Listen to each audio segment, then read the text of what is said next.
Provost of the College of Health Sciences, the Dean of Arts, the Director of RIPS, and all dignitaries here present who have taken time, including your good selves, to join us this morning. This 6th edition has 10 chapters with different but interrelated topics that authors from the social division have carefully put together. The chapters are on education, health, water and sanitation, housing, employment, energy, environment, gender, social relations, and population, which highlights social development issues with critical analysis of the impact on livelihood. This adds to the impressive list of publications that ISSER produces, which also includes the State of Ghanaian Economy Report, which is issued annually for the past 31 years. We produce policy briefs, technical reports, special publications on pressing issues, and these institutional publications are issued on a regular basis alongside the individual publications that senior members at ISSER produce. As much as possible, ladies and gentlemen, we endeavor to organize public engagements such as this to mark the launch of our institutional publications. These events provide a platform for useful engagement with our stakeholders and conversations around our work and pressing national and international issues. It is also an avenue for us to showcase and remind ourselves of the Institute's ongoing efforts and progress in fulfilling our mandate while recognizing and appreciating the valuable contributions of our staff and partners. Ladies and gentlemen, please permit me at this point to acknowledge the following groups and individuals who played various roles in the successful issue of the current publication. In no particular order, I acknowledge and thank the head of the social division, Dr. Matao, the authors whose names will be displayed later on the screen when Dr. Awo makes the presentation. Our editor, Nike Bentelechil, has been of great support. Then our printing services, Sandal Printing, has also been spectacular. Faculty and staff have all been very supportive.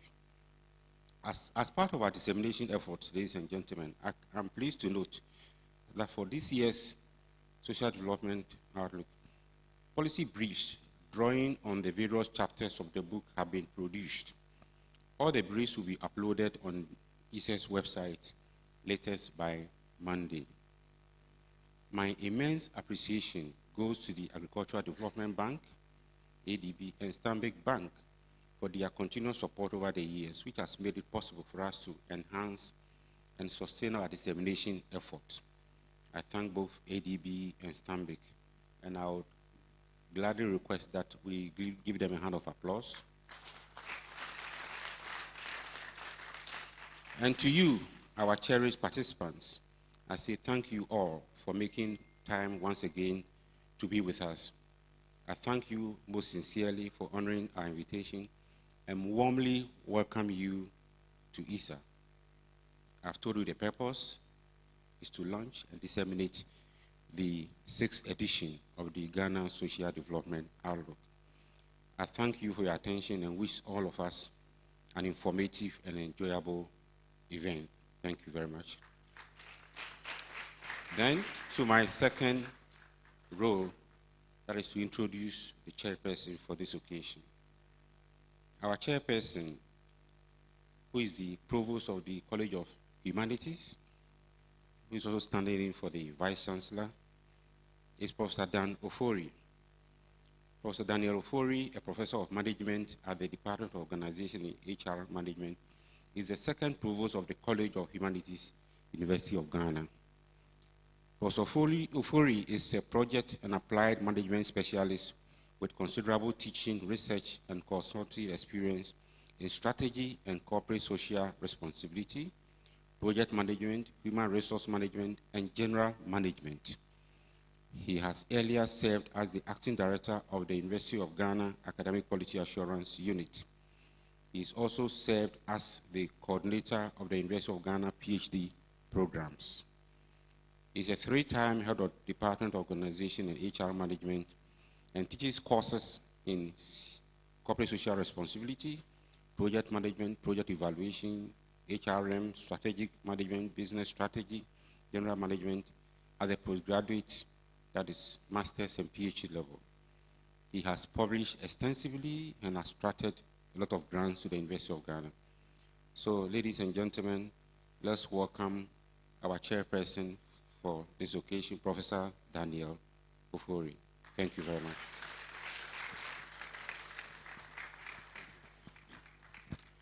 Thank you very much, Professor Korte, for the welcome, for giving us the purpose of our gathering, and also for introducing the chairperson. Before the chairperson gives us his remarks, we would like to invite our dear performer to give us a Seprewa spoken word performance. So let's welcome her with a clap as she gives us this cultural interlude.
Vice Chancellor, Professor Daniel Yamawakwaba, Professor Peter Korte, ISSER Social Division 4, ISSER Researchers, Yamamunina Kwaba.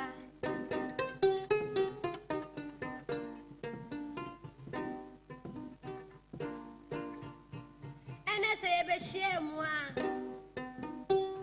oh my neck and crontia, Ghana my yo.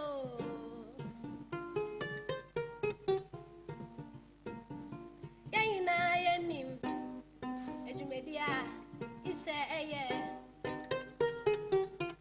Brana Brano. Oh mine, yeah, your Edda Makumaso. Na shishemu a ifie mienu atwam ene ne eba be yin etie shishemu ne bi ne yesio ahuni tie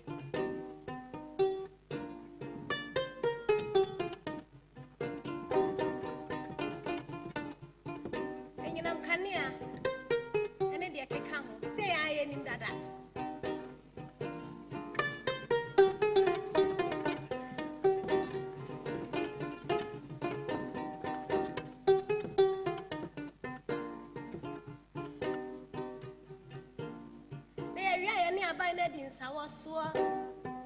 I shampoo to you, my besha ama on my netting it. The name may be an anchor by the bayano. That she not dress is so. Ni may be a cat mem 4 penal. Yabwa ama a bino so at won't. It's a 48 years and you. Mind the diacomas.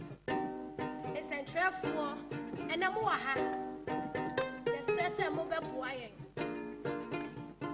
kabana tienka. Emo bibi aramo. Edo bibi arase. Emo bibi aramo. So what do you mind not to akumaso? Ema mumo money o. Inchima bekaimo. Inchima bekaimo. Inchima bedamose. Inchima bekaimo. Inchima bekaimo.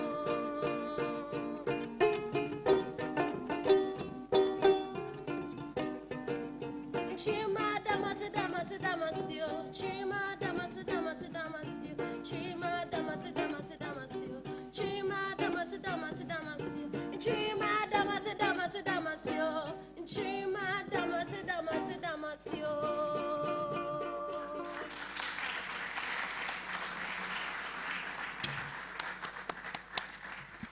Thank you very much, Madam Abena Sewa Osei, the Seprewa spoken word performer. Thank you so much for the blessings that you've released upon ISSER and all of us. At this time, we'd like to invite the chairperson to give us his remarks. With a round of applause, let's welcome Professor Daniel Frimpong Ofori.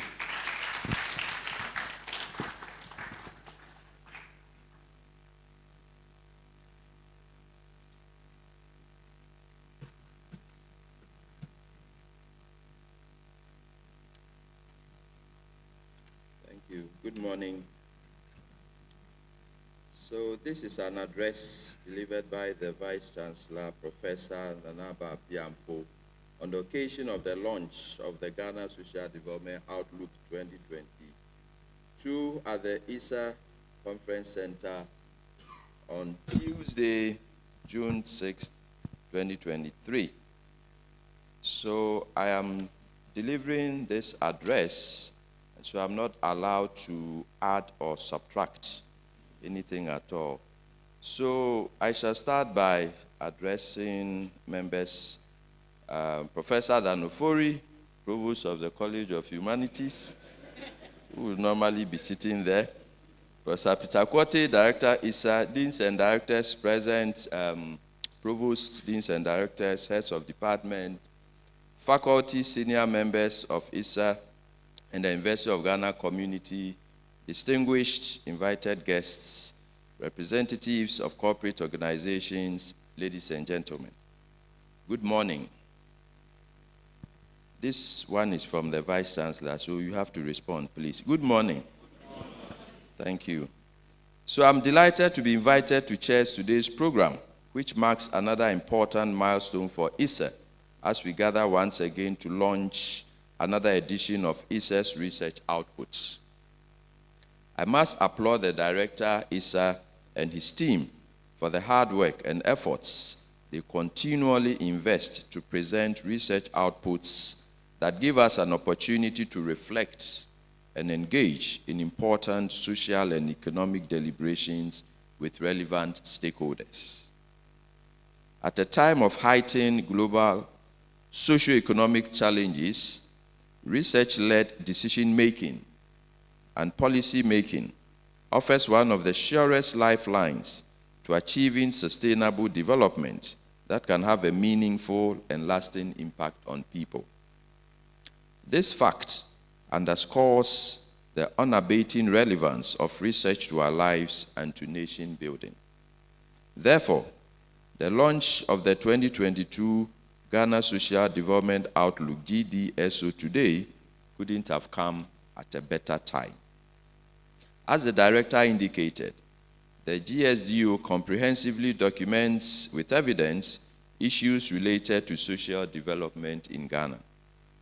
It covers different but interrelated social topics including education, health, water and sanitation, housing, employment, energy, gender equity, social relations, and population. These are important social issues that concern each one of us and our nation. On this note, I would like to congratulate the Social Division, faculty, and staff for this important publication, which adds to the impressive list of ISSER publications dedicated to investigating issues and proffering recommendations and solutions aimed at helping to improve the state of our dear nation. The Institute's unrelenting dedication to promoting and positioning research knowledge and evidence as critical elements in the quest to achieve real development in Ghana is noteworthy. Aiko, I urge you to continue this trajectory as we all join hands in hard work towards the University of Ghana's vision to become a world-class research-intensive university. I look forward to learning more about the recommendations in this publication and to sharing in the lessons that we can draw to spur and guide development efforts in the coming year. On this note, I encourage you all to make good use of the GSDO to make significant decisions that will be beneficial to your individual institutions and the nations as a whole. Thank you, Professor Nana Apa Apia Amfo, Vice Chancellor, University of Ghana. Thank you. Thank you very much, Provost, Professor Daniel Frimpong Ofori, for standing in for the Vice Chancellor of the University of Ghana. At this point, we would like to invite the head of the Social Division of ISSER, Dr. Martha Awo, to give us an overview of the Ghana Social Development Outlook.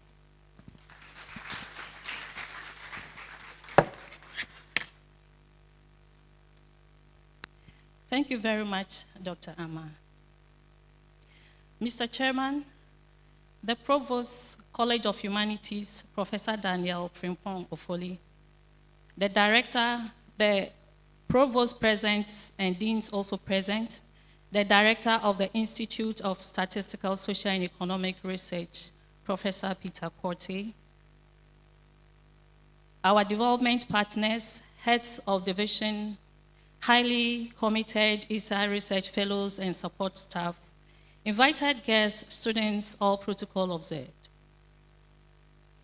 The Ghana Social Development Outlook is a biennial publication by the Social Division of the Institute of Statistical, Social and Economic Research, University of Ghana. The goal of GSDO is to examine development processes critically, analyze how they influence social development, and provide policy directives. Since 2012, authors of the flagship publication have consistently examined 5 editions and provided policy directives. There is no doubt that since the publication of the maiden edition in 2012, the nation has made progress in social development through the implementation of major global frameworks such as Millennium Development Goals, the ongoing Sustainable Development Goals, and other social policies that aim to reduce poverty and ensure equal access to all to education, health, water, and sanitation, among others. This notwithstanding, the period under review has experienced the most significant social challenges. This volume examines a period when the nation is experiencing the continuing impact of COVID-19, the ripple effects of the Russia-Ukraine war, high fuel prices, inflation, the introduction of the e-levy, challenges in the financial markets, and many more. In this 6th edition, authors have again undertaken critical analysis by examining development challenges in the past 4 years, whilst tracking key social indicators in the last 10 years, and provided cogent suggestions for policy. Director has already talked about the policy brief, but I think we can start to display them for people to whet their appetite whilst waiting to download it at the end of this year, at the end of this week. Mr. Chairman, before I start with the presentation, I would like to introduce the authors whose hard work has made this possible today. In no particular order, can we please appreciate Dr. Simon Bawachileno. He developed the environment chapter. Dr. Abba Krentel, the energy chapter.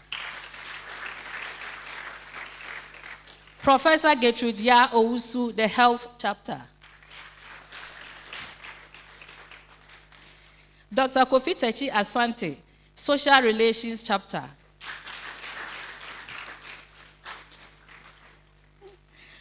Professor George Owusu, Housing Chapter. Martha Awo, the Water and Sanitation Chapter myself.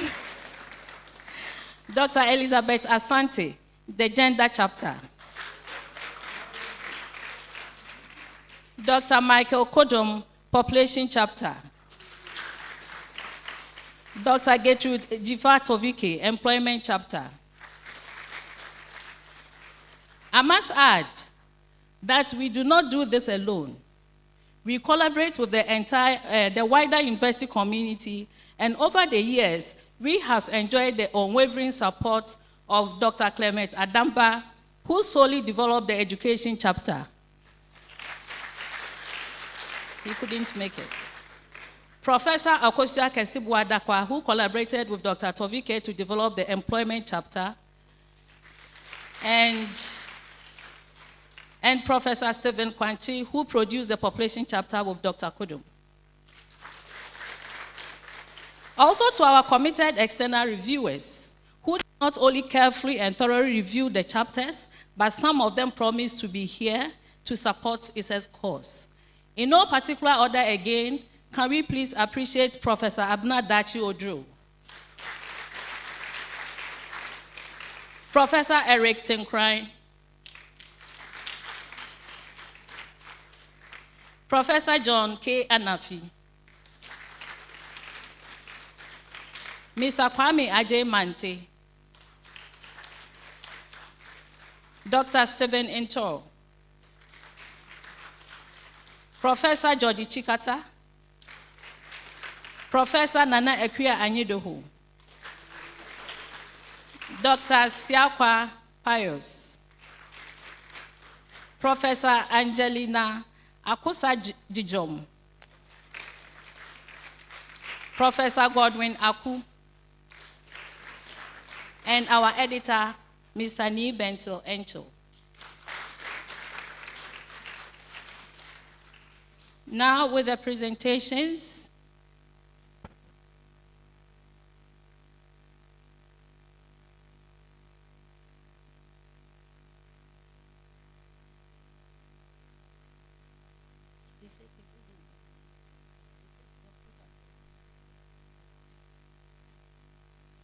Okay, so with the presentations, I'm going to give a short outline of all the chapters, and I'll be talking briefly about the introduction, and then the findings and policy recommendations.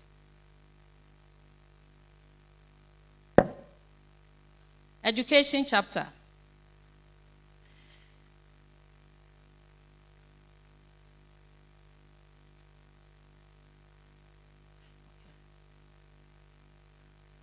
Education chapter. Okay. Now, we all know the crucial role education plays in empowering individuals and driving positive change in development. And this has even become more important in the 21st century due to the technological advancements and the impact of complex sociocultural ideas. Equity, equality, and inclusivity have become critical factors in education, surpassing mere access. The chapter examined education policies and highlighted key indicators like enrollment, completion, and transition rates. It raises concerns about government spending priorities, particularly the potential negative impact of an excessive focus on senior high school education on the overall basic education subsector. Trends in access to pre-tertiary education.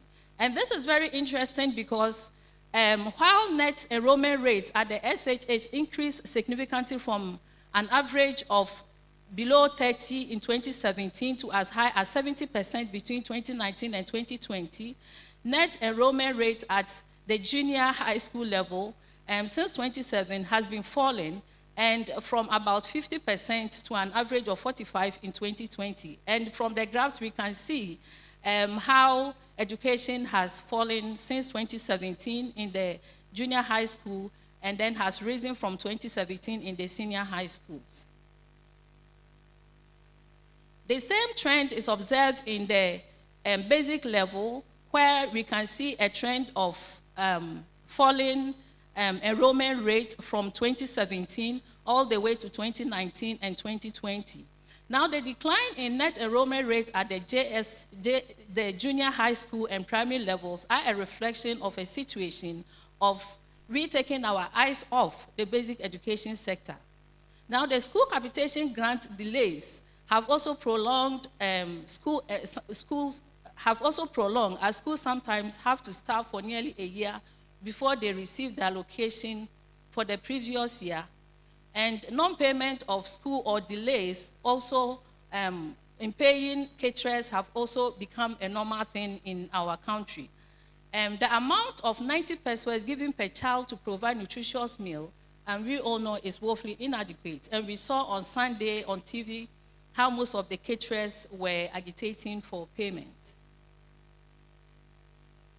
Now, the policy recommendations: we need to ensure balanced funding, address access quality imbalance, national discussions on free SHF financing, foster collaboration and stakeholder engagement, and also we need to continuously monitor and evaluate.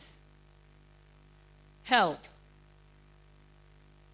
Access to healthcare. In Ghana, there is a marked disparity in geographical access, and the results from the 2021 population and housing census show that up to 73% of residential structures in rural areas do not have health facility within 5 kilometers radius, compared to 24% in urban areas. And this is more prominent in the northern part of the country, and even worse in Sechere, Afram Plains district, which has the lowest access to healthcare facilities for their residential structures, with up to 55% deficits. Now, with the findings, we realize that malaria in Ghana over the last decade, malaria endemicity has consistently decreased. Work in Ghana on the malaria vaccine is progressing, and field assessment for full implementation of the vaccine has also begun. This is good news, but however, efforts at malaria prevention seems to be stagnating, partly attributed to lack of progress in the ownership and use of ITNs. The Ghana Malaria Indicator Survey in 2019 showed a negative correlation between household wealth quarantine and malaria infection among children under 5 years of age. Now, HIV and zoonotic diseases. The Treat for All policy adopted in Ghana since 2016 has demonstrated its ability to reduce HIV infections. The disease burden prolonging life and ultimately facilitates epidemic control. There is a mismatch between the level of HIV prevalence and distribution of antiretroviral therapy. District and regional inequities in the coverage of antiretroviral virus vis-a-vis prevalence of these sub-national levels is also evident. And it is sad to know that there is a recent upsurge in zoonotic diseases.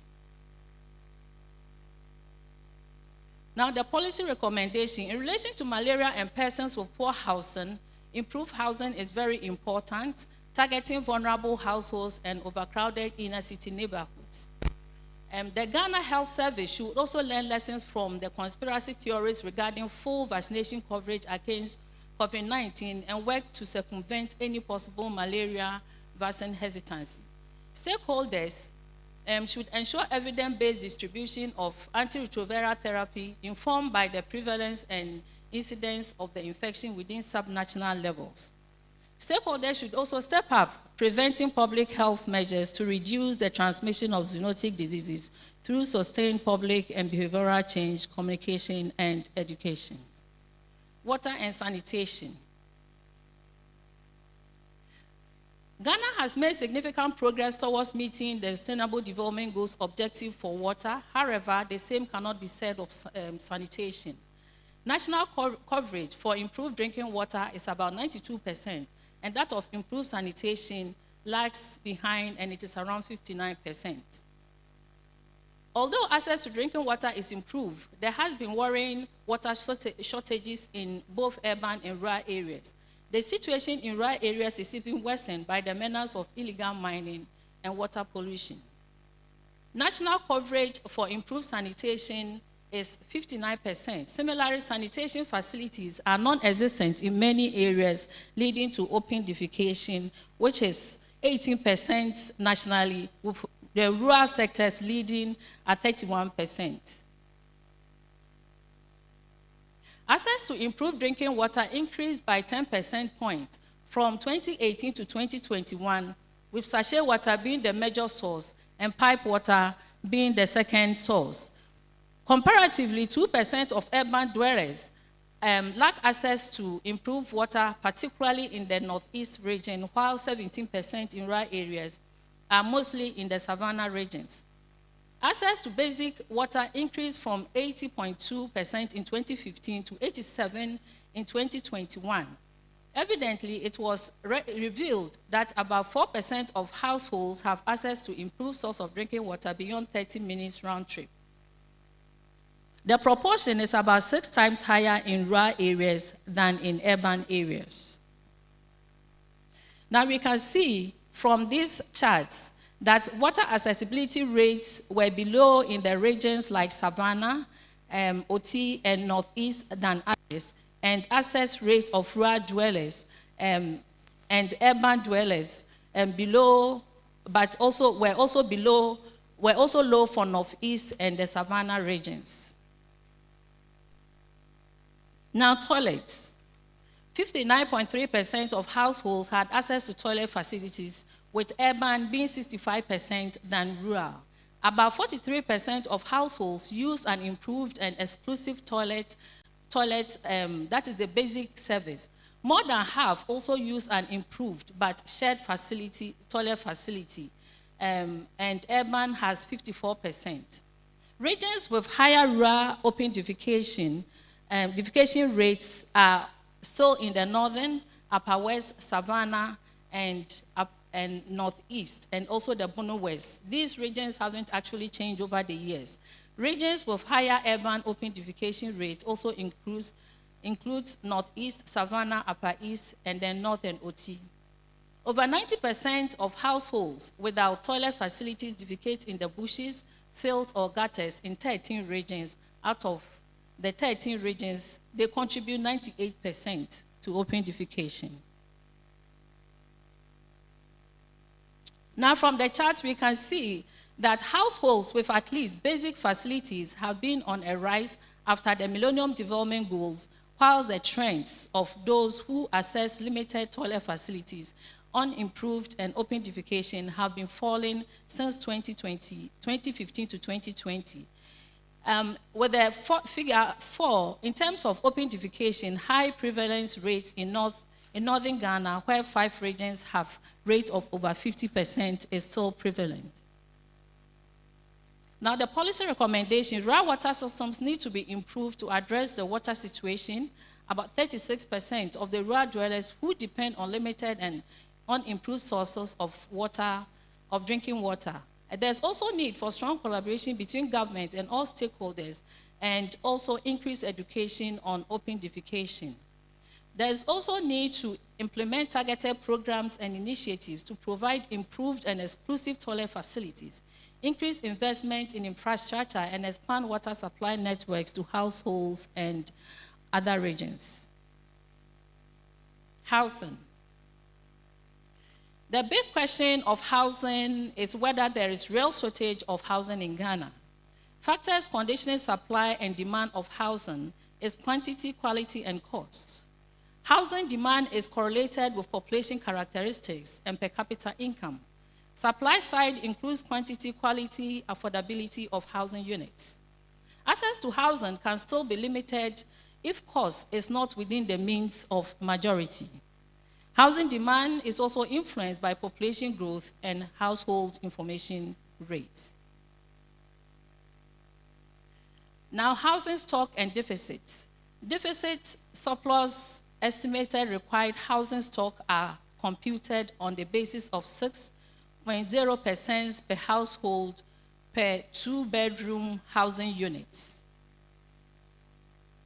Ghana's population increased 5-fold from 1960 to 2021, housing needs and preferences are also shaped by population characteristics such as age and marital status.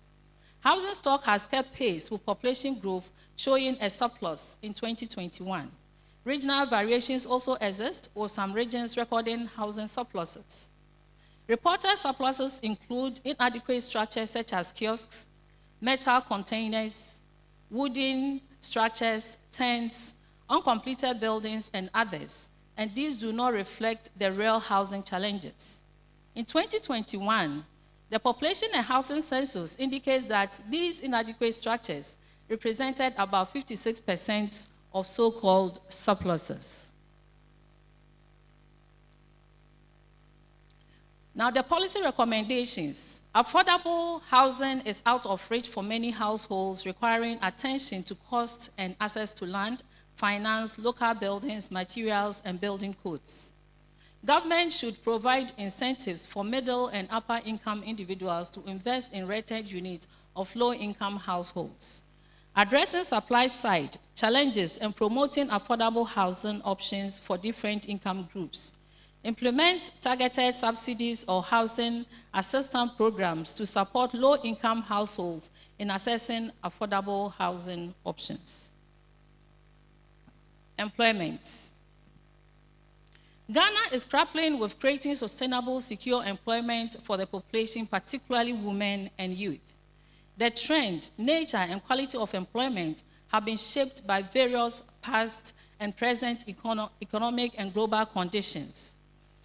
The negative relationship between GDP growth and joblessness relates to the nature of the structural changes that the economy has undergone over the last 40 years.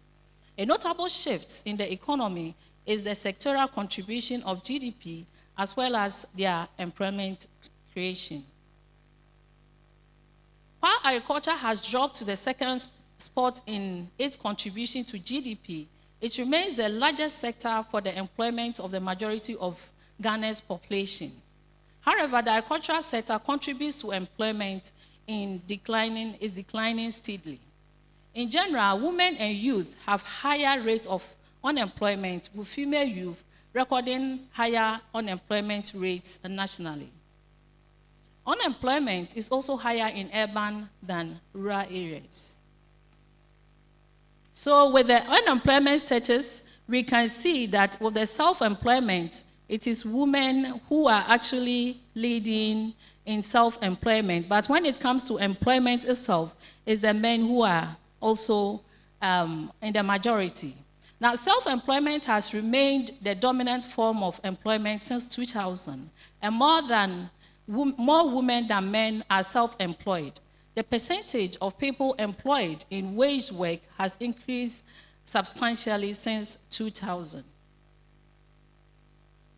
Policy recommendations. Investment in areas that create lots of decent jobs, labor reforms that protect workers' rights, state programs for unemployed youth must guarantee job security. Investment in sectors that can provide jobs for the youth should be encouraged, and affirmative action programs to enhance female youth employment rates. Energy. The interplay between the demand and supply patterns of energy generation and consumption is a crucial determinant of the country's economic future. And freshwater pollution between 2016 and 2022 has been exacerbated in recent years due to the prevalence of illegal small-scale mining, galamsey. Several species of wildlife in Ghana, including the blue whale, common chimpanzees, Egyptian vulture, African grey parrots, and Baker's wood mouse are endangered. About 35% of land in the country is under threat of desertification. Policy recommendations. The ubiquity of policies, programs, and regulatory instruments for the government of the environmental media in Ghana is incontestable. There was steady rise in gender parity to a rate of 104 and a score of 0.960. However, increase in gender parity was slow and only in decimal point. Several factors may be responsible for this. Now, gender performance in health and survival index. The health and survival sub-index showed a stagnation across decades. There was little progress, especially in last 3 years. Stagnation attributed to focus mainly on women's reproductive health. Ghana has improved maternal and child mortality through the free maternal National Health Insurance services. However, a biased focus only on women's reproductive health limits measurement standards and targets. It prevents governments and healthcare organizations from efficiently responding to other pressing gender health gaps in the country.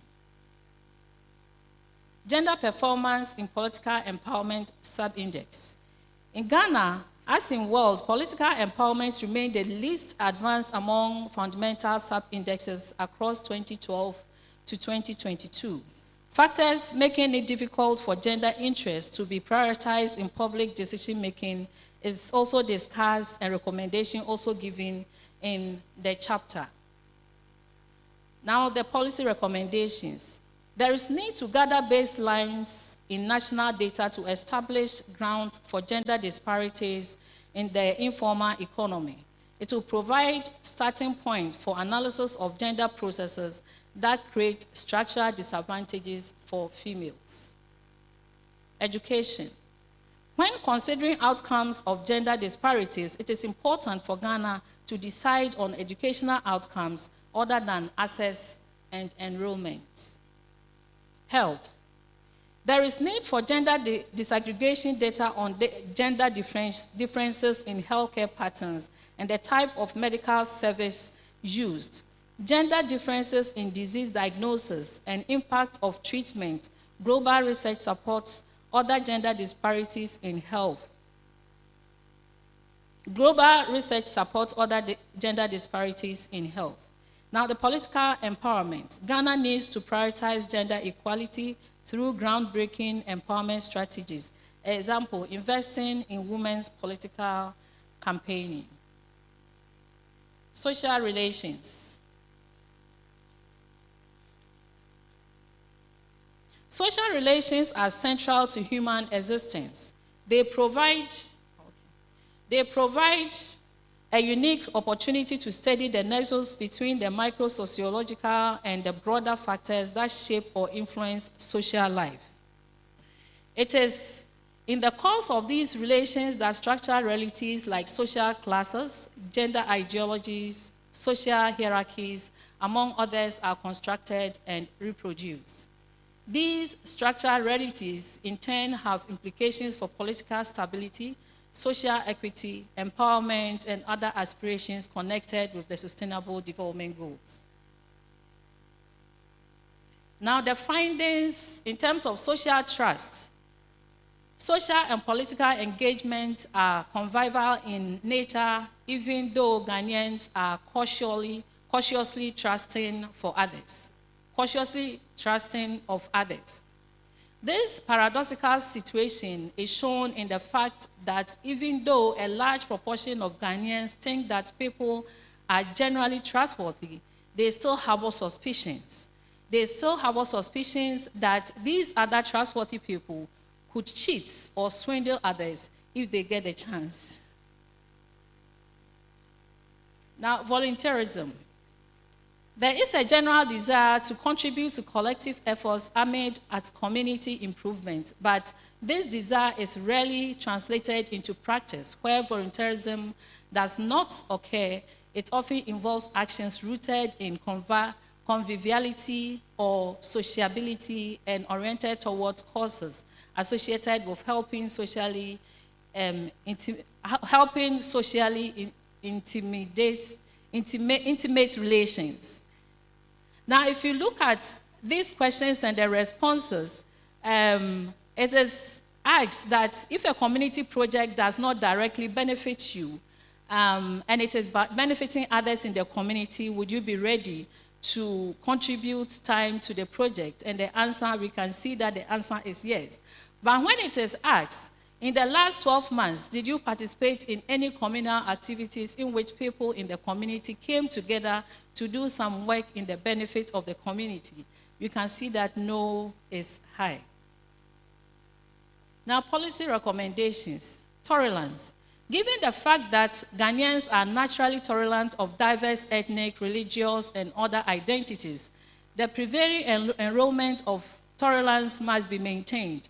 Political leaders bear an important responsibility to avoid exposing members of minority groups to harm or ridicule.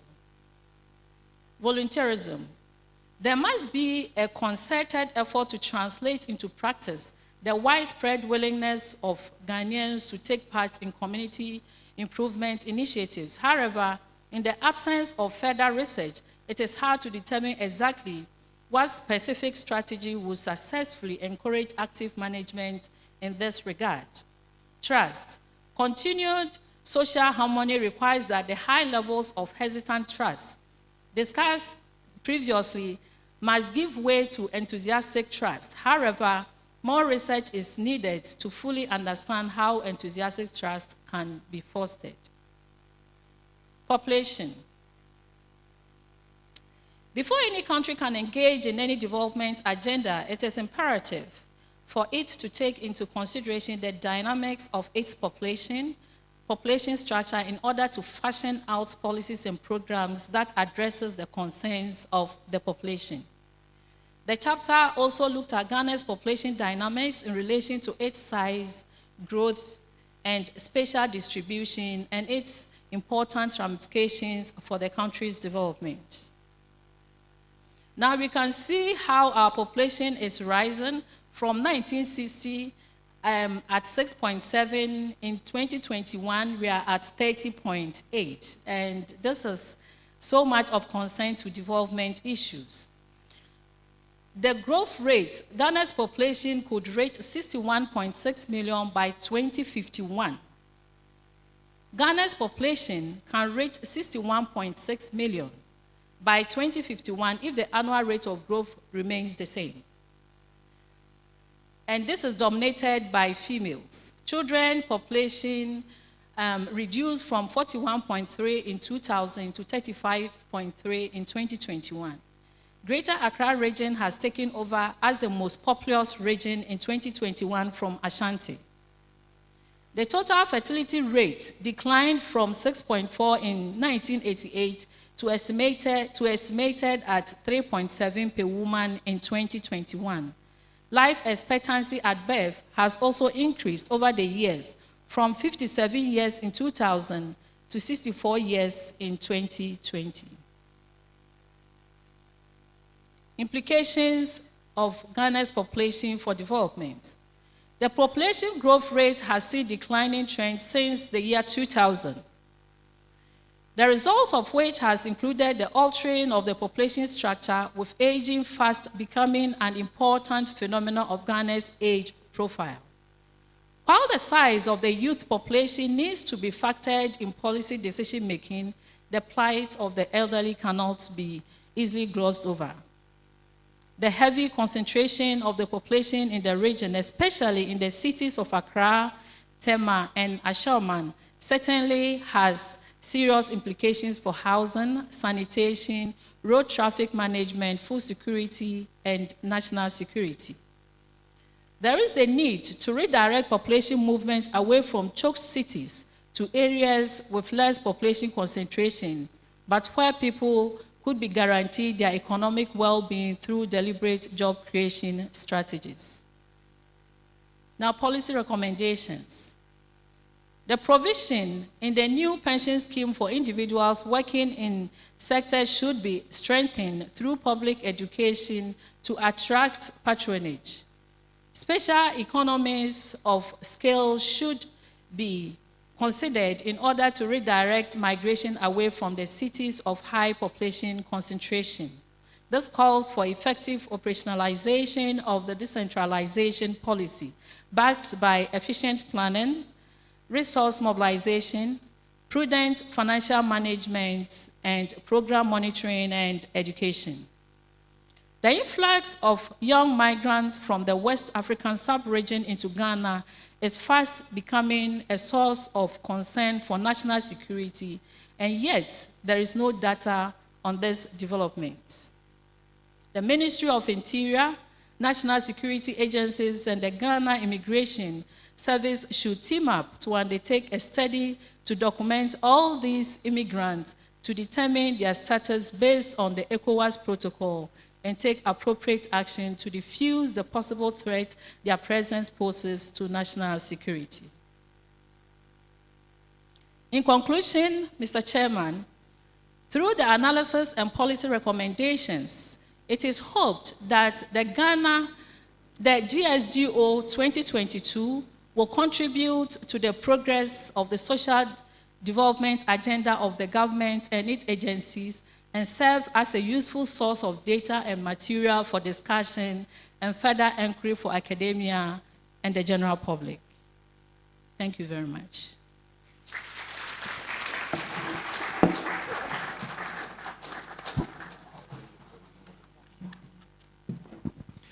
Thank you very much, Dr. Martha Awo, Head of the Social Division here at ISSER, for your presentation. We see that it has a lot of things to chew on. At this point, we'd like to have some remarks from the chairperson. He would be merging it with his goodwill message. So we'll have some remarks from the chairperson, and then we'll follow up in the GSDO, I beg your pardon. All right. So, Professor Daniel Frimpong-Fori.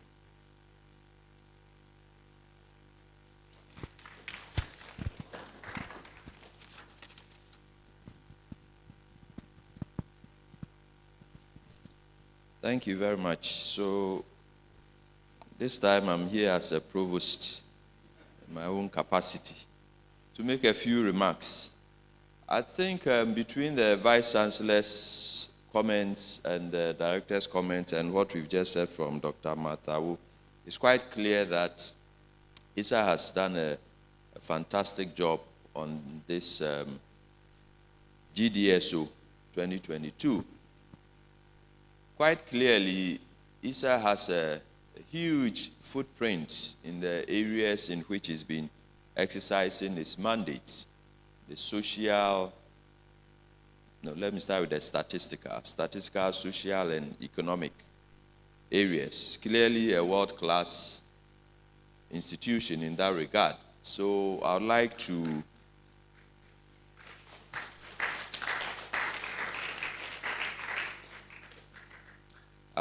on behalf of the college and the university, assure them that we shall continue to give them all of the support and the facilitation that is required for them to continue the good work that they've done.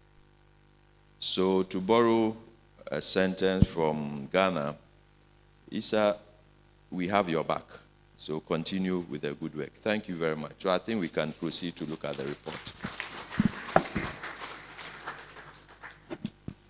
So the chairperson, Professor Daniel Frimpong-Fori, would be joined by the director of ISSER, Professor Peter Quote, and then the discussion first. Okay, all right, thank you. Okay, so let's have an open discussion regarding the presentation that Dr. Awo made. Microphones will be at vantage points. If you raise your hand, would identify and call you to either ask a question, make a comment, etc. Open discussion time, please. Yes. Yeah. And the authors are here, so they will be glad to respond to your questions. Okay, thank you.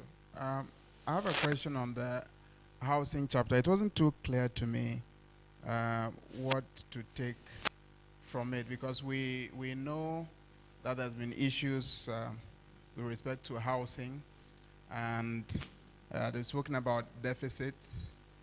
But is it the case that we have a housing surplus, that people do not need, or we are not in deficit when it comes to housing, if the chapter author can clarify.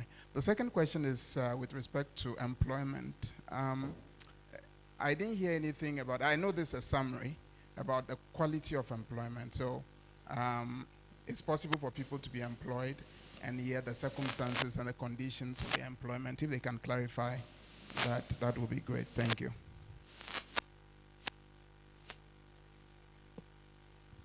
Thank you very much.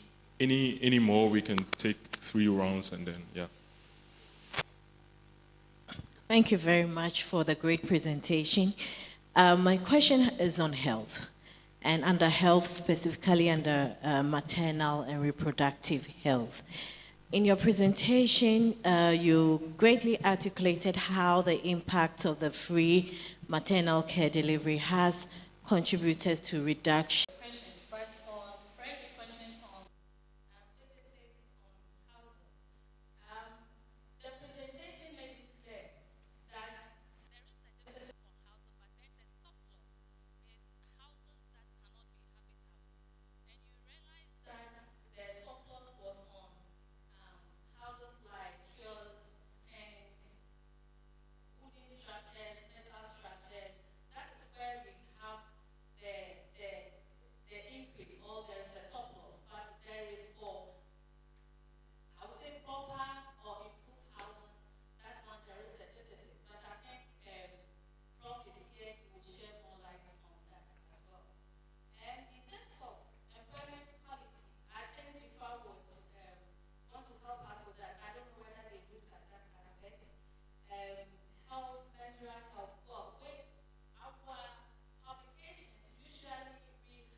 especially there may be some increasing, especially we have greater Accra even having as low as 2.8 per woman.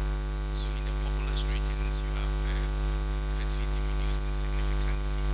Maybe in the other regions, fertility may slightly be high, but overall, we've seen a significant decline. People are not giving birth to many children, maybe probably because of economic conditions.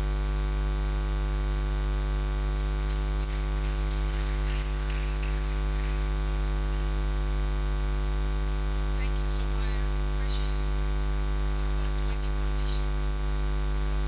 The all the law touch on working conditions per se, but then there are many cases in the issue as how it's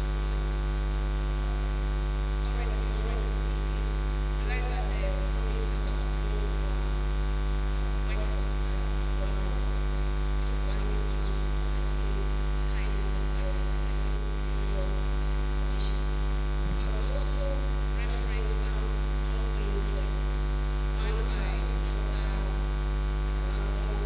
Mayfield, Monica Jansi, Dr. Jansi, Dr. Lucia Santi, Dr. Kelly, on the labor market experiment. What we found that they avoid, which we reference, is that when talks about working conditions, that even when advertisements are here in Accra, what they found was that for 6 months, a huge percentage of such positions remain unoccupied. Nobody applies. And why? Because many of those jobs are permanent, but they are in areas that you see, like teaching and restaurant work, etc. And it connotes it's not like people have not seen those adverts, they've seen them, but it tells you that people associate precarious working conditions with some kinds of that the wage is too small, so why do we bother to apply? But the paradox of the trend we see also shows in the vocational dichotomy. While jobs in the urban, there's higher unemployment rate in urban areas than in the rural areas. Working conditions in the rural areas are also very precarious because it's agriculture. We are not assured of jobs all the time.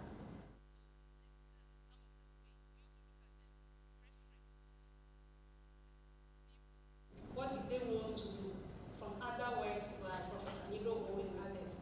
And we realize that many people in rural areas desire formal work, but it's not available. So we should tell you that to link that to working conditions, people won't desire work that there's some security of work.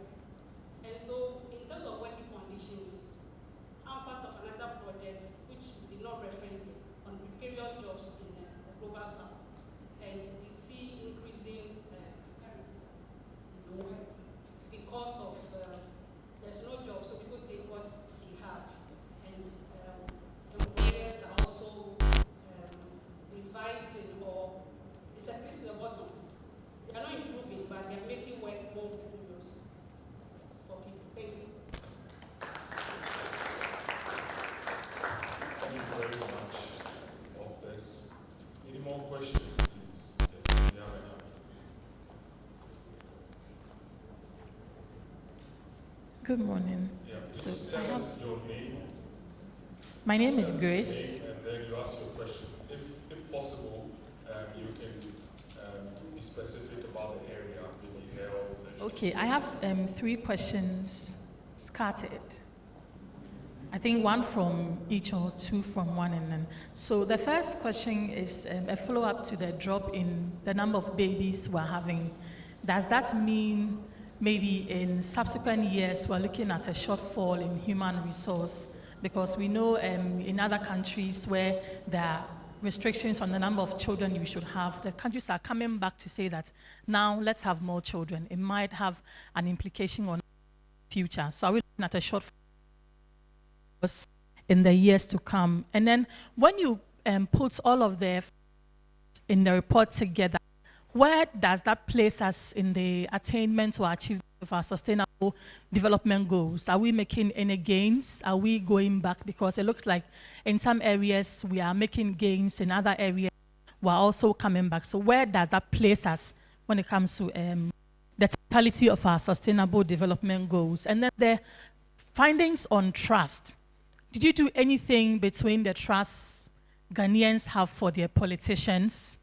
And then what was the result? I only heard how we trust each other, but we also know we have some issues with trust for politicians. Did you do any form of work in that area? Do we still trust our politicians or, yeah, so that's my third question.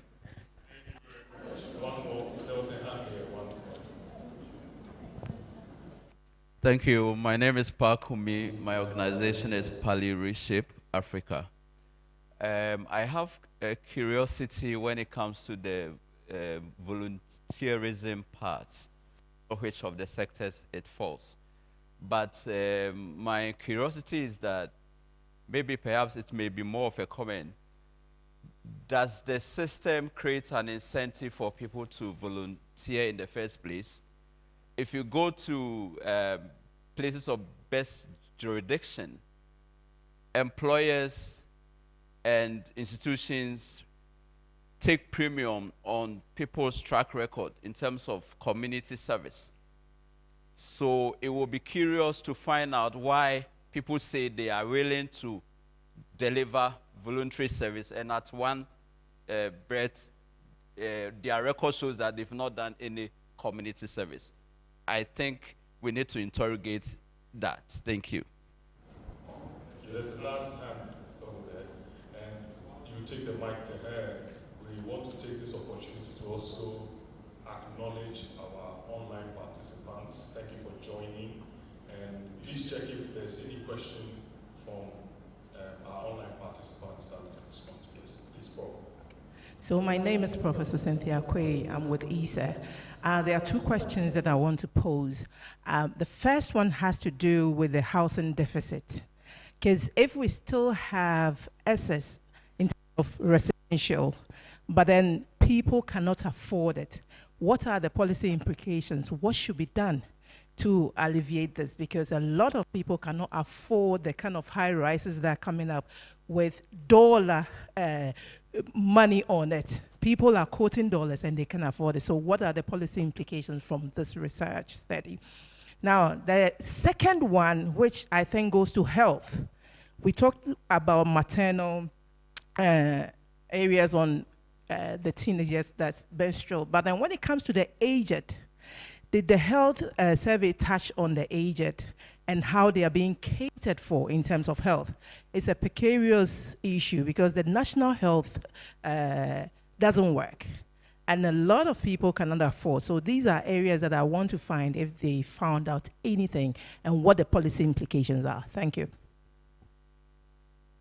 Thank you very much. Anyone from online? Anything? Not yet, right. So last one, and then we'll respond. Yeah.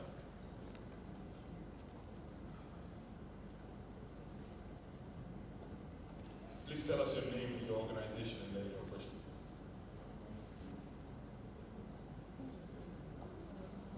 Well, I'm sure most of us can hear me. Yeah, sure. Yeah, so thank you very much. My name is Alfred Perfo. I'm with the Ministry of Education. On the bit about housing, well, the deficit, the explanation didn't really come out too clear to me because if you look at the census report, it did actually estimate a deficit of 1.86 housing units for the country. But at the same time, there was what the census report termed as vacant homes, which accounted for about 12.7% of the dwelling units that we had. So I'm only just trying to find out if the SDO did, look at this 12.7% in terms of the vacant homes dynamics that is now evolving with relation to our housing situation in the country. Because if you see where these homes are actually churning up, if you regions like Oti region having the highest of the vacant homes in the country, then that means that rather in terms of over the years, because things like vacation homes, let me put it that way, is now something that is probably evolving in our system. And I don't know if the report did touch a bit on that. But for the bit of the deficit, maybe if I get to read, get more. When you get to the report, you get a lot more details. We are done with questions. I want to go straight to having responses. But before you come, the questions that we have, one of them is the fall in fertility rate. I'm sorry, I know we all have a lot of questions, but you know we don't have much time. So when we're done, you can meet any of the authors and also. So fall in fertility rates. Is that implying a shortfall in human resource? Any gains that we're making toward the SDGs? Is there trust between citizens and politicians? Volunteerism, are there incentives for volunteerism? Then housing deficit, what are policy implications? And then still on housing deficits, the explanation, the gentleman said wasn't too clear to him. What are we doing about dynamics in housing, vacant homes, etc.? And with health, care for the aged, and the policy implications of that. So for the population, indeed, for the short to medium term, in fertility rate increases household per capita income. So it's good for the household because in any case, if you're not giving birth to many children, your cost in terms of expenditure on childcare reduces. But in the long term, the size of our labor force will reduce. Already the population 65 years and above is increasing. And so if the size of, because we are not giving birth to many, the size of our labor force is reducing, it will have effect on the general productivity of the economy. So within the long term, we will the drop in labor supply will affect our economic performance. We will be spending more social spending for the aged, and our productivity will surely decline. So yes, it has effect on labor supply. Thank you.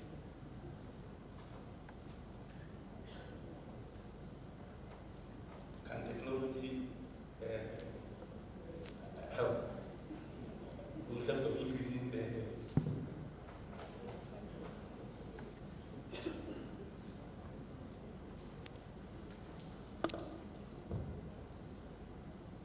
health? Did the chapter cover the care of the aged and other related issues? No, for the same reasons proffered. Again, there's the chance for this to be taken as a student research, as my own research, or to be studied for the next SDO. Thank you. Care of the aged is also multidisciplinary, and several people can also look at it. Thank you. There's so much to look at when it comes to health that I always start by almost trembling. Where do I start? Where do I end? There's so much that we can cover in one chapter. Thank you.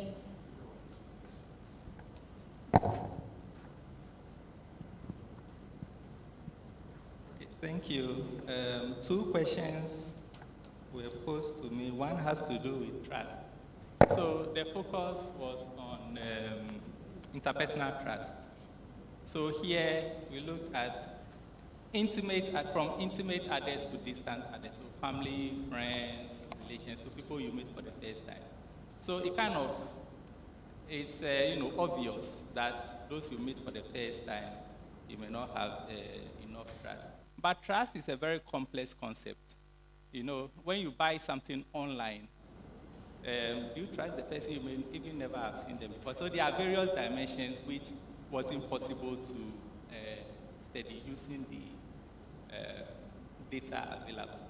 What we did in the report was to contextualize it with, previous research we've done and also insights in the literature. I did a study in London with Ghanaian business.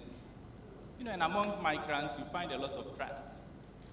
So people come to Ghanaian-owned businesses, Mokola supermarket in West Green Road, for instance. So there's a lot of sociability. People attend funerals, naming ceremony for friends, and But when it comes to money issues, it became very different. So, and it's actually not unique to Ghanaians. It cuts across. There's a concept in the migration literature called mistrustful solidarity. So as Dr. Awo mentioned in the presentation, people fear others would swindle them, even family members. So that comes to the issue of politicians. And, you know, our politicians come with all kinds of baggage, but not just Ghanaian politicians. Actually, a recent study shows that in China, citizens have more trust in their politicians than in the West. Part of it could be that the media exposes things a lot more in the West. So they are likely to see the malfeasance that their politicians participate in rather than in China. I don't believe that is the whole thing happening. But then maybe to go back to the question, what about trust in our politicians? I addressed it in the previous edition of the SDU. So I can quickly go through. So when we rank trust from those institutions that have the most trust to those that have the least trust, this is different from interpersonal trust, right? Here we are looking at trust in public institutions. Some of it may shock you because, you know, Ghanaians, we love democracy and whatnot. The army is the most trusted institution at 72.9. And then the opposition party is the least trusted.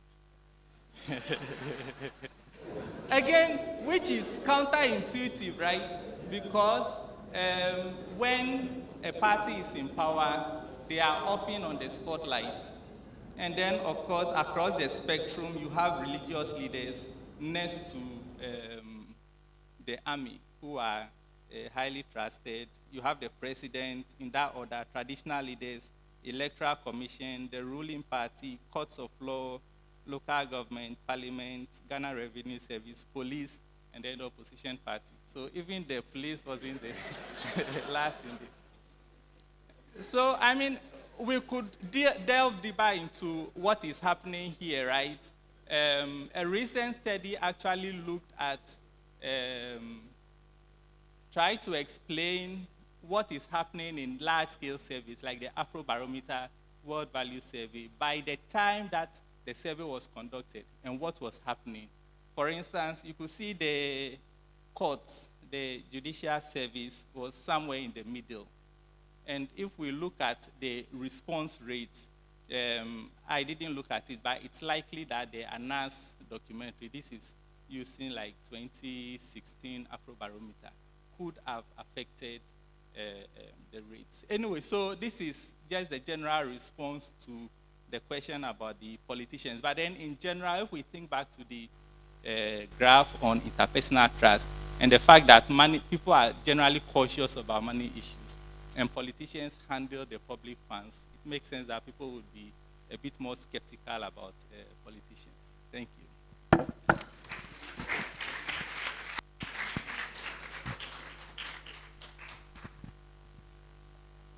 Thank you. I just wanted to make a quick comment. The issue of trust and mistrust is a global phenomenon. I recently returned from Italy and we were told that a politician owned a flat, a very big one in the city center. When they uncovered and asked, he said he didn't know it belonged to him. You know, the documents, everything was his name, but the man didn't know the flat belonged to him. You know, so it's a general problem across. But I just wanted to make a comment on the issue about work conditions. It cuts across public and private. If you go to Department of Social Welfare, you go to even the MMDAs, it's a problem. I happen to belong to an education subcommittee of an assembly, and when you go for meetings, even paper is a problem. Minutes, they print one copy, and then you read it. They pass it around, you read it, then you pass it to the next person, then you read. So working conditions generally, both across private and public. But there's a point, Jifa made, which I want to also add on, that it appears that some jobs are being repeated in the newspapers. It is true. But it's also true that employers don't find people with the right skills and qualifications. That is a general fact. We receive lots of applications, we receive them, and they don't qualify. There are people hanging around with CVs, and when they come, you interview them, and they don't make sense. So it's not just the poor working conditions that is making people not to apply to certain jobs, but also we don't have qualified people to fill certain positions. Thank you. Thank you. Right. So, yeah, Prof. And when you're done, I think one of our students had a question, so we'll give you the opportunity, special opportunity to ask a question. Okay, thank you. I have two questions. There was a question on is it vacant homes in the Volta region or the OT region. To be honest with you, I think the vacant houses, you can even find them in East Legon. If you have a 6-bedroom house and it's only a wife and mother occupying because the kids are no longer, or they've moved out of the house. And we have a lot of them. And so that's the point I was making earlier on, that if you look at the data from the census, we've built a lot of houses in the last decade.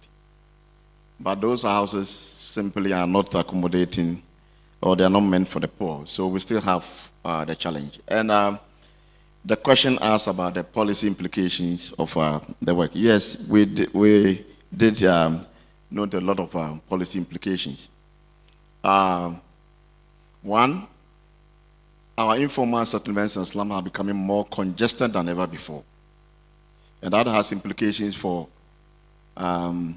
even diseases. We saw what happened with COVID when we were asked to go under lockdown. How do you lock down people in Ofadama and tell them that they should live in their 1-bedroom and do everything in there? Or under those shacks or makeshift. So there are a lot of policy implications. In fact, today, if you spend time traveling from one point to the other, it is because of the nature of our housing system. And so, because what is happening is that as rent and land prices become so expensive in the core or in the city center, people are forced to move outside. And when they move, they don't move with their jobs. They don't move with the market. So if you look at in the last decade or more, we've dualized all the roads coming in out of the city. And the idea was that we do so that even if you are living very far away from the city, you can still access the services within the city. But it's not working. Today, if you go to, after the Pokwas interchange, we are now talking about a 10-lane, 5-year. And I was talking to the engineer that if we don't plan our cities very well, maybe in a few years to come, we may probably need 20 lanes. Because the city of Accra will stretch probably all the way to Nkoko, and people will still find inconvenient to live there. So I think in the work, we make a lot of policy recommendations. Particularly, we have a national housing policy which was developed in 2015. And if you read that document very well, there are a lot of things that, even if we can even implement 20% of that policy, it will go a long way in shaping our housing sector. So we make a lot of recommendations. Thank you. Thank you, Prof. So, yeah.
Thank you very much. Thank you for... Yeah. So, Doctor, will you... Is Dr. Adamba here?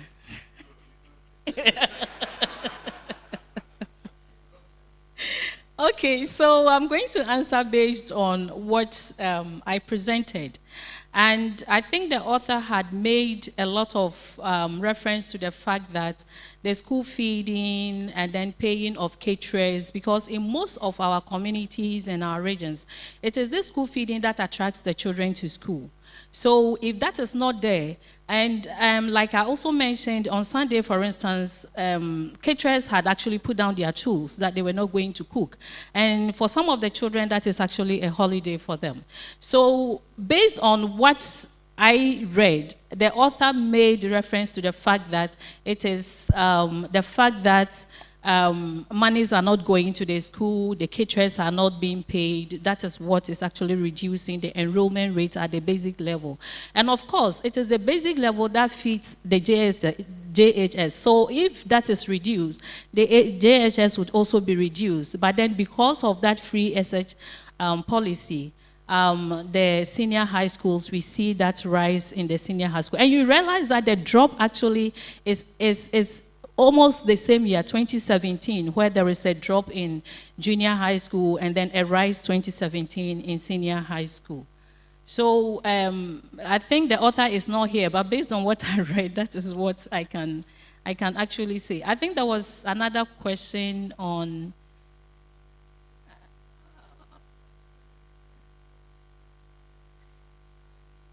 I don't think that has actually been studied. We haven't actually made that comparison to see whether the population drop is having effect on enrollment. I don't think that the authors have made that. Okay. So...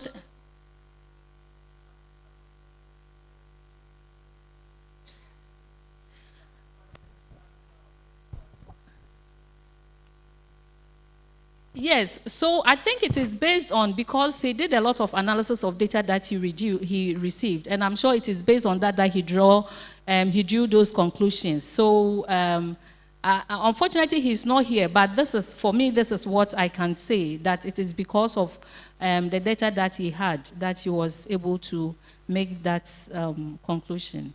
I think there was also a question on issues on sustainable development goals, and I wanted to add that it is the reason why we are doing this. We do this to inform policy. There is a saying that the one who is constructing the road doesn't know that the back is not straight.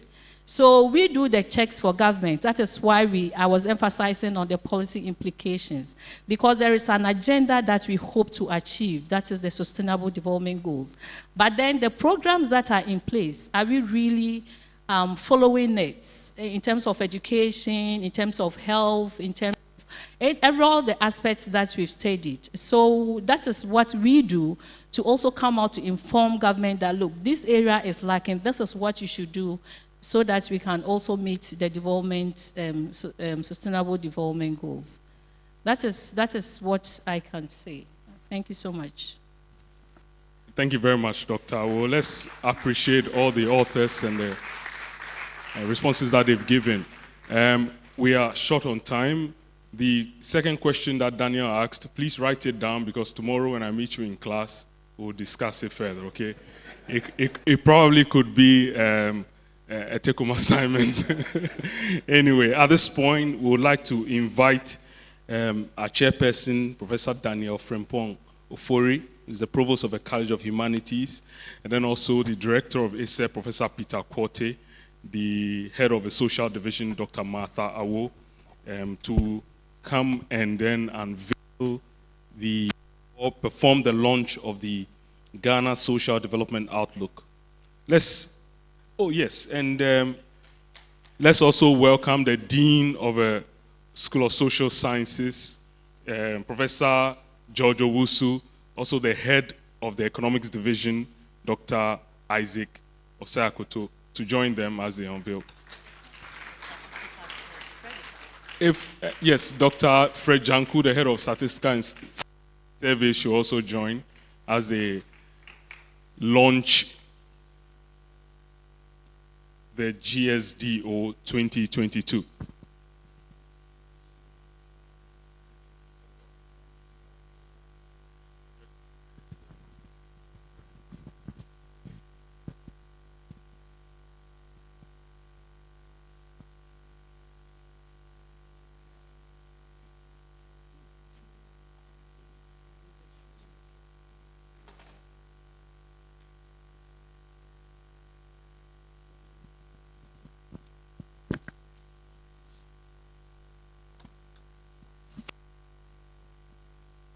So I would invite the provost, hand over the microphone to the provost to launch the social development outlook. So on behalf of University Management and the college and my own behalf, I would like to declare the Ghana Social Development Outlook Report 2022 duly launched. And let's unveil the nice ISSER clock.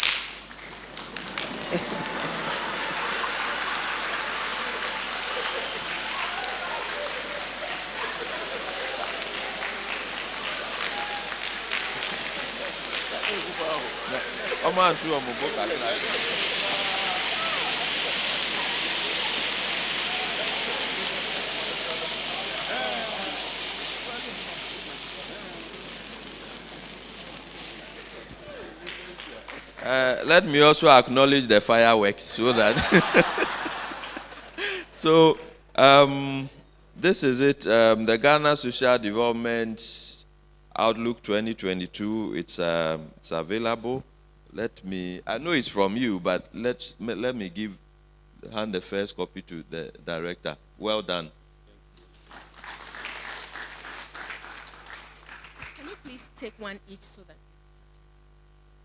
Okay, so can you all take one so that it will be captured quickly? Okay.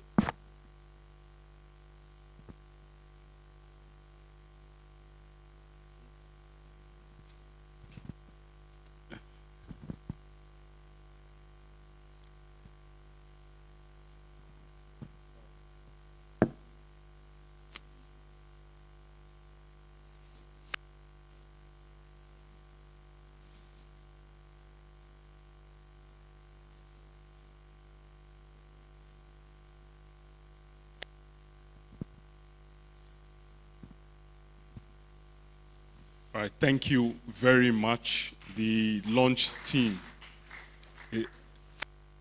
It's being sold for 150 Ghana cedis, and you would have some just outside the building.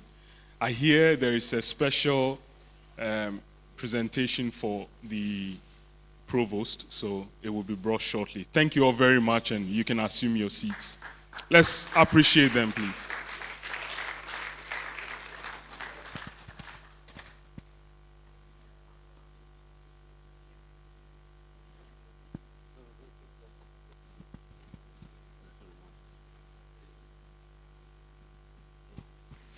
All right, thank you all very much. Shortly, the provost copy will be brought.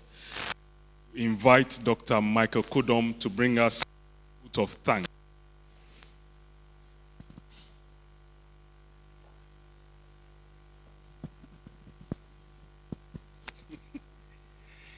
Thank you. We want to give thanks to God Almighty, seeing ISSER through another milestone that we've achieved. It's all by His grace. We want to thank our chairperson, Provost of College, Prof, for the good job done. We thank all provosts, the deans, directors, head of department, our own, one of our own, who's the dean of the social sciences, Prof. Jojo Wusu. We thank you so much. We want to thank our sponsors, ADB and Stanbic Bank, for funding this launch. We thank all the friends from media, senior members of ISSER, especially social division members, for contributing. To all authors, we thank you. To all students, invited guests, and everyone who took time off their busy schedule to be here this morning, we say thank you so much for joining ISSER for this program. We wish you all the best. Thank you. Thank you. All right. Thank you very much, Dr. Kodom, and also to dwell on that and say we appreciate the following persons for being here. Professor Abna Odro. I'll mention all the names and then we applaud them. Professor Abna Odro, Professor Kofi Ejekum, Professor George Owusu, Professor Ayaga Bawa, and Professor Samuel Kujo. Thank you all for coming. Let's appreciate them. Yeah. The presentation.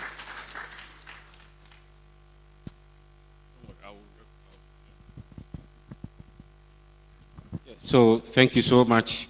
Our provost will very soon leave and go back. He has to show something. They ask him, where have you been, provost, all this while?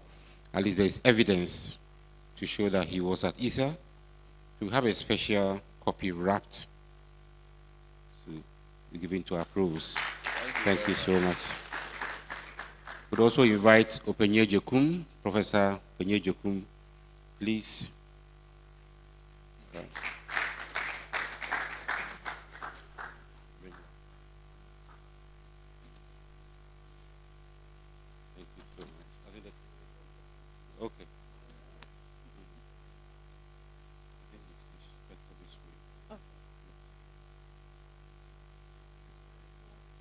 Yeah, so thank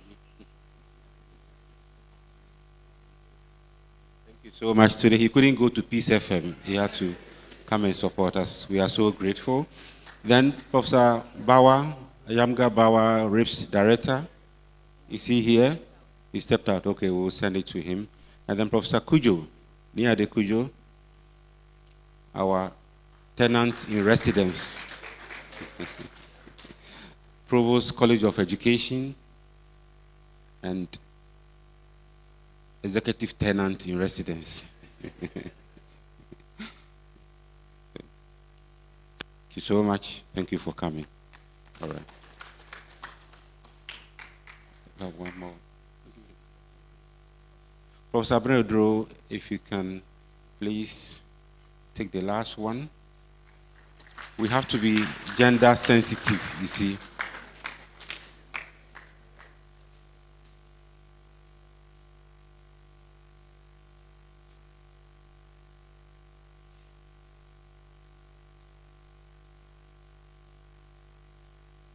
She looks very young, but she was my lecturer, if you'd care to know.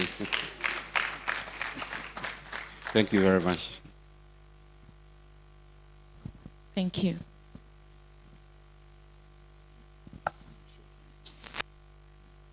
Thank you very much. I'm indeed happy to see Professor Abnodro. She taught me as well. and she has a special way of saying surplus. Thank you, Prof.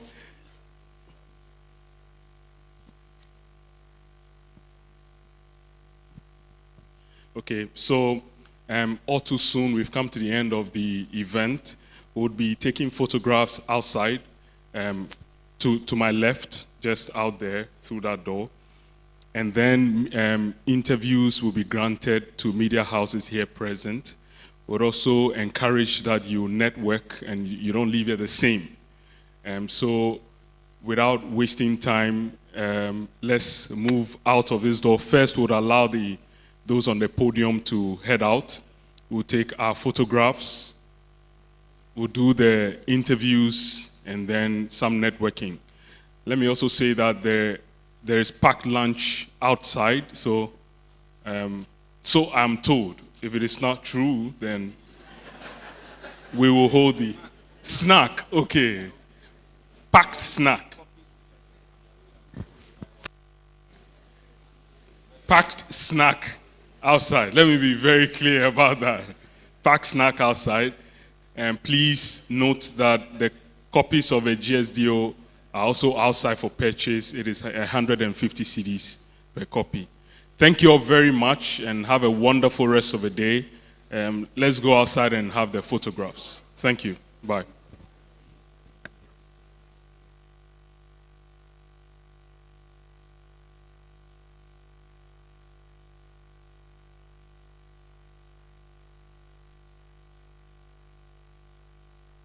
Dear members and others, please, let's all go and take the pictures, okay?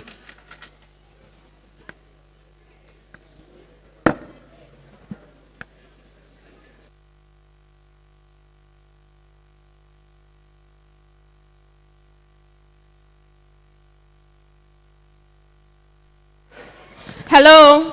Please, as announced, the policy briefs produced drawing on the chapters of the report will be available on the ISSER website by Monday, so you can access them freely. Thank you.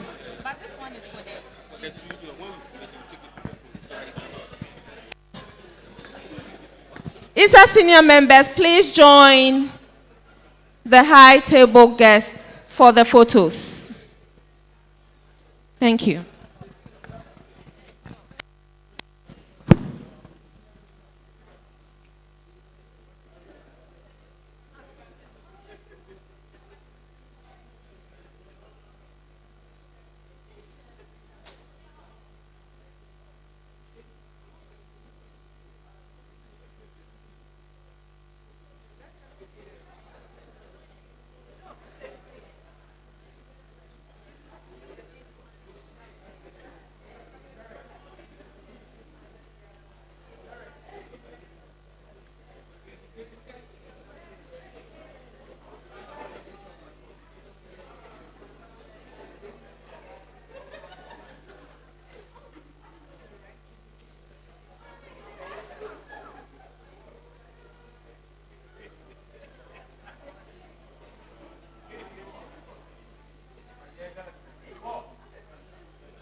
Thank you. Please, can we have the assets? The assets and the head of division take your photo together. All assets and the coordinator. Please. Let's put your hands together. The man of the day. The man of the day. Ezio Verde. Ezio Verde.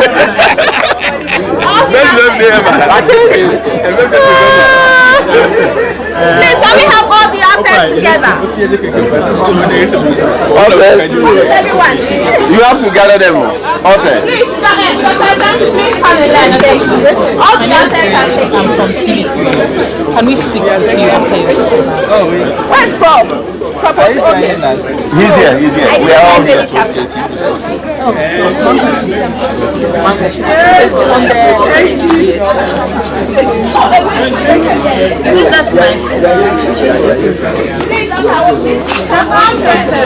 Are you here? Yes. And yes.